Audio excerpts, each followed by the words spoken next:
All right, Krystal, what's on your radar? Well, guys, it finally happened.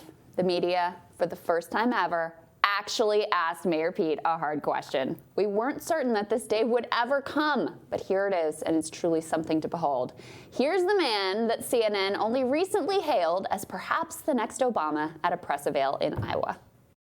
Mayor, earlier today you said you were open to having a conversation about opening your fundraisers, and that's a question that reporters have been asking for months now, so I'm wondering, when do you expect to actually have that conversation and give an answer on that? Again, I don't have a timeline for you. Well, Mayor, as the candidate, can't you just direct your campaign to open those fundraisers? What's it? As the candidate, can't you just direct your campaign to open those fundraisers? Yes. And why haven't you done so? What's that? Why haven't you done so yet? There are a lot of considerations, and I'm thinking about it. Last question. Can you give us an example of those considerations? No. Thank you. Thank you. Good night, Mayor. Yes, almost impossible to distinguish that brittle, snarky defensive response from the most skilled political rock star of our generation. Boy, that whole nice Midwesterner who wants to bring us all together veneer sure doesn't take much to crack, does it? But wait, there's more. Watch Pete tell a voter straight up he's not going to stop with these shady big money politics. I want to ask you if you're taking big money out of politics, if you're not taking money out of billionaires, you close our fundraising. Well, there you go. Points for honesty, I guess. I love, by the way, that godforsaken High Hope song is playing in the background. Now, the issue that Pete is getting pressed on here is real, by the way. Here's Pete claiming to be a new kind of politician, ushering in a new hazily hopeful era, but still pulling the same cynical Washington moves as any hardened Washington operative. Basically, Mr. Generational Change has been pulling down massive cash from Wall Street and Silicon Valley. Of course, the FEC requires that donors be disclosed, but there's no required disclosure for bundlers. Those are rich people who go out and collect the checks of their rich friends so that they can suck up to a candidate and attempt to gain access, favors, ambassadorships, and the like. Now, Pete had originally disclosed his bundlers and high-dollar event hosts, but he stopped shortly after facing controversy. That controversy was over an event with a guy who helped to block the release of the video of the police shooting of Laquan McDonald in Chicago. So now, public knows much less about who is talking to Pete and what they are saying.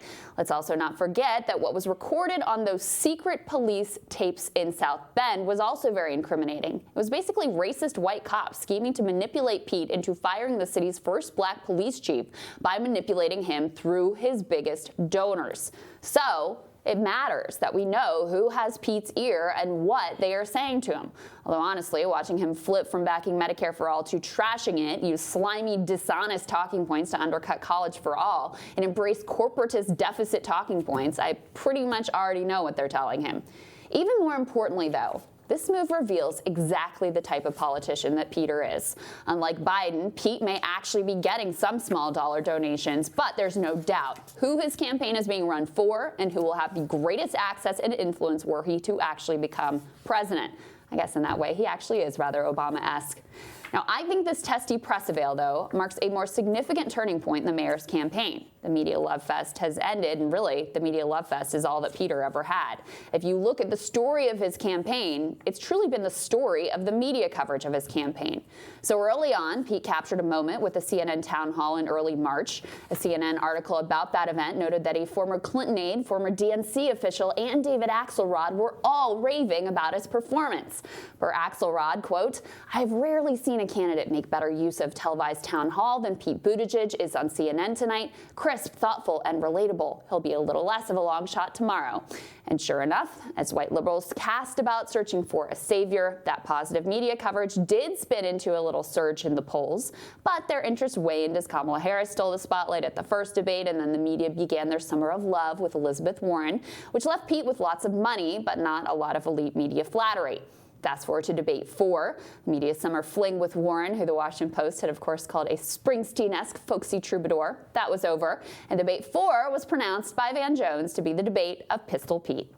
Klobuchar, it was amazing to see the moderates say, you know what, enough. We're tired of the wokeonomics. We want to actually have a voice here. And I thought that Pete, you got a new candidate in this race, Pistol Pete, passionate Pete, not the polite Pete. He was tough on Syria. He was tough on guns. He went back at folks. So I thought that you might see a matchup going forward if Biden fades between a Pete and a Warren. Which would be very, very interesting. Pistol Pete. Just before that Pistol Pete debate, he was sitting at 4.5%, the national polling average. Today has jumped up nearly 7 points to 11.4%. Now, we all thought, with him grabbing the lead in Iowa, that perhaps, maybe, just maybe, the moderators would challenge him on something in debate 5. After all, Ryan Grimm had just published a bombshell piece about him faking black endorsements on his Douglas Plan for Black America. It was all teed up, and yet nothing. They gave him frontrunner speaking time and softball questions. He continued to rise in the polls. So that is why this moment in Iowa is so significant, especially coming as it does on the heels of the New York Times editorial board calling Pete out for his lack of disclosure on his time at McKinsey. That editorial was published just after a stunning expose on how even ICE agents were horrified by the heartlessness of McKinsey's consultant mercenaries. You live by the New York Times editorial board, you die by the New York Times editorial board. And Pete has been living off media puffery for a long time now. Elizabeth Warren has even had enough after months of watching Pete eat into her support. We reported last week on how for the first time ever, Warren is directly criticizing one of her opponents by name. The next debate is fast approaching, and I would not expect Pete to receive the same kind of treatment that he received last time. So why is this happening now, and who will they turn to next? Well, as I explained last week, the season of flirtations is over. Now that we're into the holiday season with the January impeachment trial looming, the fun and games for the establishment are over. It is time for them, in the words of Dr. Jill Biden, to swallow a little bit and back Joe. Now, I will say that I'm seeing one more little attempt at the media to try to gin up that Amy-mentum, but eventually they'll all come home to Uncle Joe. So this may well be the end of Peter's high hopes. Don't worry, though. He'll make a perfect MSNBC contributor. That's the problem with these sort of flavor of the moment candidates is when you're so dependent on the media coverage, Right. the minute that turns, you see a big drop and a fall in. I would not be surprised at all if you start to see Pete's momentum start to taper off here. Yeah, exactly. I mean, that's the thing is Warren, at the very least, because she herself has a bit media cachet, she was like, Oh, yeah. well, yeah, why hasn't he released or opened his fundraisers? And I love how, honestly, he just tells that voter, he's like, no, I won't commit to that. I was like, you know, props, I guess. I guess. Yeah. I mean, it's like with Biden, I actually do think that type of politics and that unabashedness does work from a political perspective, but it does show you who he is. His mask has slipped, though. I mean, that first bite that press I conference played, was very bad. so bad, because he looks so annoyed. He pretends not to hear the questions, so terse, so Right. like snippy about the whole thing, because he thought that he was never going to get asked a single tough question. Like, that has been his expectation the whole time. Like, it's your job, press, just to like pump me up and tell everybody how great I am. And So here's the the moment other- he actually gets pressed on something that's incredibly reasonable and so hypocritical of him, he just can't take it. Why did the press need Elizabeth Warren to ask To tee him up. tee them I up know. on why he won't open his fundraiser? It's like, isn't that a question that you should just be asking regardless? This actually shows how stupid and vapid most campaign coverage is, which is like another candidate says that it's like, you know, you're allowed to ask like original, thoughtful, critical questions that are not of the news of the day because, you know, like they might be important. Well, and who has done the best investigative journalism in terms of digging into Pete's record It's in Young South Turks, Bend, yeah. which is the only Right. thing that we have to judge him on as a potential executive?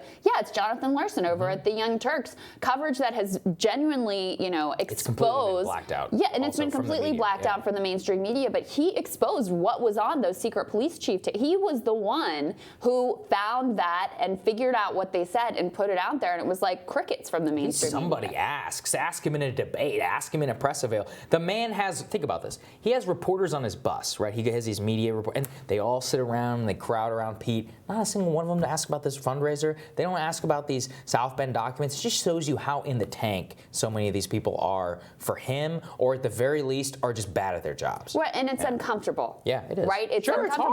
hard. They Yeah. want to be friends with him. They want to be friends They with want his access. campaign They want manager. They want to be exclusives. friends with his aides. They want to, and since he's the candidate of the moment, like writing the favorable coverage of him is what gets them elevated and their profile elevated. And Right. so that's what happens. And I mean, Matt Taibbi's written about when he covers these candidates and he's oppositional, it makes it very uncomfortable, not only for him vis-a-vis the candidates, but all of his fellow chills the room. reporters. Oh, yeah, They don't yeah. like it. They don't like that you're actually pressing candidates. So that's what you get. Next up on Rising.